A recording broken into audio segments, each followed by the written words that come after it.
Shytoshi had announced the other day that there was a game changer coming, a new partnership that was going to be great for the Shiba Inu community. And yesterday it was in fact unveiled. What they are doing is they are now diving into the digital domain space. They're set to introduce the .shib domain specifically designed for SHIB coin holders. This move marks a significant leap in bridging the gap between traditional internet systems Web 2 and the emerging Web 3 tech. Now, this initiative is unlike current Web3 domains such as .crypto and .eth, which do not function natively on the DNS used by standard internet applications. So now what this is going to do is it's going to serve a new step in interoperability, as these other things like .com and .net don't offer native functionality with Web3 tools such as digital wallets and identity solutions, particularly the .shib, right? Or not .shib, the SHIB ID system, right? So what this is supposed to do is it's going to introduce name tokens for SHIB users. These tokens will simplify sending digital assets across various blockchains, eliminating the need for lengthy, complex wallet addresses. This feature aims to enhance user experience and accessibility within the SHIB ecosystem. Now, again, this is all kind of built around the SHIB ecosystem, shibarium, all things happening within there. Do I think that this is the game changer, the huge announcement that they're building it up to be? No.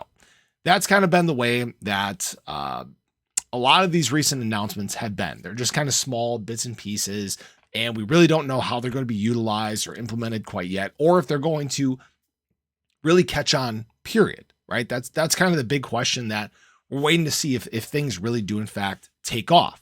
So, and you can tell that this isn't really that big of a thing because SHIB price hasn't moved based on this announcement, right? Now, that being said, I will say, some of these bits and pieces that may normally trigger a little bit of price movement, they're not seeing much right now because the crypto market's pretty much flat. We're not experiencing really any surge. Capital again is back to at this point where it's just kind of matriculating around the plate or around the space. There's just simply not a whole lot going on. And I do have to say that until there are significant steps forward that are made by this development team, this ecosystem development team, these kinds of things aren't going to have that big of an impact in price. Let's just call it what it is. Is this something that excites me? Sure.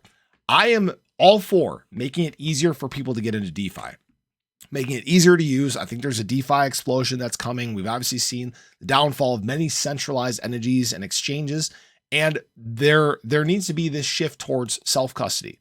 Now, whether this constitutes that in the first place is kind of a whole nother question. We've talked about the SHIB identity and whether that is in fact, it doesn't necessarily represent anonymity, which is kind of my big question and quirk, but this is at least the announcement that he was pushing for. Do I think it's a game changer? Not really. Not yet, at least. Some of these things I think are coming before their time, and they may need some tweaks and changes and stuff like that, but we'll obviously just have to wait and see. I hate saying wait and see, but this is something, again, that I think could be steps in the right direction, but we'll obviously just have to kind of temper our expectations and see how this is in fact implemented and launched, and see if it does offer some benefits to Shiba Inu holders. So I appreciate you guys as always. Hopefully you enjoyed the video. Show your support below. I'll catch you guys in the next one. Take care.